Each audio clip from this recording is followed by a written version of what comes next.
Alors aujourd'hui on va attaquer un nouveau montage, donc on va découvrir l'utilisation de ce que l'on appelle un buzzer piezo, et donc c'est un composant qui peut produire des sons. On va découvrir des nouvelles fonctions, donc la fonction tone, la fonction while, la fonction melee au cours des prochaines vidéos qui vont sortir, bien sûr. Et donc le but de ce montage ça va être de contrôler le buzzer piezo par le biais d'une photorésistance, et comme le buzzer piezoélectrique peut émettre du son, et bien le but du montage ça va être de contrôler la fréquence qui va être envoyée sur le buzzer piezo par le biais de l'intensité lumineuse qui arrive sur la photorésistance. C'est-à-dire que suivant l'intensité lumineuse, la fréquence sera différente et le buzzer piezo électrique fera un bruit ou un son différent. À noter que pour faire varier cette intensité lumineuse, il suffira juste de passer la main devant la photorésistance et on constatera que le son qui sort du buzzer piezoélectrique sera différent parce qu'il y aura une relation entre donc la quantité de lumière et la fréquence qui ira sur le buzzer piezoélectrique. Et donc dans cette vidéo je vais présenter le montage,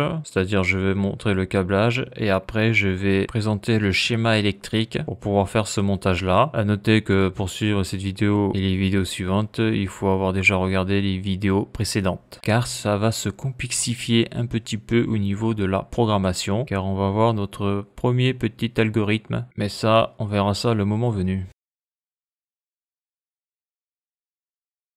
Alors donc voici le schéma électrique donc que je vais câbler sur la platine DC. Donc là tu peux voir ici le buzzer piezoélectrique. Donc pour faire le montage on a besoin d'un buzzer piezoélectrique. Ici là on a besoin d'une photorésistance et d'une résistance de 10 kΩ. Donc là déjà tu reconnais ce qu'on avait vu dans les vidéos précédentes. Ici on a un pont diviseur de tension. Donc la photorésistance donc par le biais là, du pont diviseur de tension est raccordée sur l'entrée analogique A0. Et le buzzer électrique est raccordé sur la sortie numéro 8. On remarquera qu'il n'est pas raccordé sur une sortie PWM. On verra ça plus tard dans les prochaines vidéos pourquoi. Parce que la question qu'on peut se poser c'est comment est-ce que l'on fait pour contrôler une fréquence avec une sortie tout ou rien. Sachant que la sortie tout ou rien de l'Arduino c'est un transistor quoi. C'est une sortie électronique. Il n'y a pas de contact, il n'y a pas de relais mécanique à l'intérieur. Donc c'est pour ça qu'on peut faire ce genre de choses. Mais on verra ça lorsqu'on abordera la fonction tone. Donc j'utilise le 5 volts de l'Arduino. Donc comme d'habitude, le plus 5 volts est raccordé sur la photorésistance. On sort, donc là on fait le pont diviseur de tension, on raccorde un conducteur à 0. On va sur résistance de 10 000 ohms et après on raccorde le GND, donc le 0 volt ici. Donc sur la sortie 8, on sort directement, on va sur le buzzer piezo et l'autre patte du buzzer piezoélectrique va sur le 0 volt, le GND. Donc on peut voir qu'au niveau câblage électrique, c'est très simple. Donc le fonctionnement, en passant la main devant la photorésistance, la variation de tension produite sur l'entrée analogique, donc cette variation de tension se fera par le biais du pont diviseur de tension. Donc cette variation de tension produite sur l'entrée analogique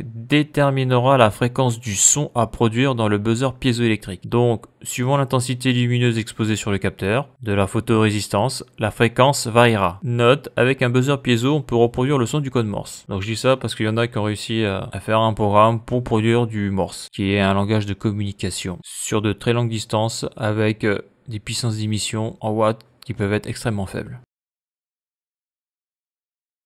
Donc là on peut voir le buzzer piezoélectrique, donc on voit à quoi ça ressemble, c'est un cylindre comme ça. Ici on la voit pas bien sûr, il y a une patte, ici il y a une autre patte, donc il y a une patte qui est raccordée sur le potentiel 0 volt, et l'autre patte qui est raccordée sur la broche numéro 8, qui sera une sortie, et ce n'est pas une sortie PWM, car derrière il n'y a pas le symbole. Donc après ici on voit la photorésistance, on voit la résistance de 10 000 ohms, donc une patte est raccordée sur le 0 volt, on arrive ici, donc sur la ligne 14, on va donc sur la photorésistance, on passe ici, donc, et sur l'autre patte de la photorésistance, on amène le plus 5 volts. Et entre la résistance et la photorésistance, donc on met le conducteur du pont diviseur de tension et on va l'amener sur l'entrée analogique à 0. Donc ici, on a le plus et le moins qui est pris sur les broches de l'Arduino, que l'on amène sur les deux colonnes moins et plus. Donc le 0 volt et le plus 5 volts. Donc là, on voit bien que le pont diviseur de tension est raccordé sur la broche analogique à 0. On voit bien qu'on prend l'alimentation sur le 5 volts et le GND donc de la broche power de l'Arduino, que l'on amène sur les colonnes plus et moins. Et on voit donc que la broche 8, c'est une broche normale, car la 9 est PWM, mais pas la 8. Et la broche 8, ça sera bien sûr une sortie. Et donc, dans les prochaines vidéos, eh bien, on continuera notre exploration et notre auto-formation sur l'Arduino. Et donc, la suite sera dans la vidéo Arduino 46. Alors voilà pour cette vidéo. Si tu as aimé la vidéo, n'hésite pas à la liker et à la partager. Tu peux t'abonner à la chaîne. Tu peux aller voir les articles de mon blog qui traitent de l'électricité, du chaud et du froid. Et pour ceux qui voudraient me soutenir financièrement, financièrement dans la reproduction de mes vidéos par un don. Le lien est sur la page d'accueil de la chaîne YouTube. Merci et à bientôt pour une prochaine vidéo.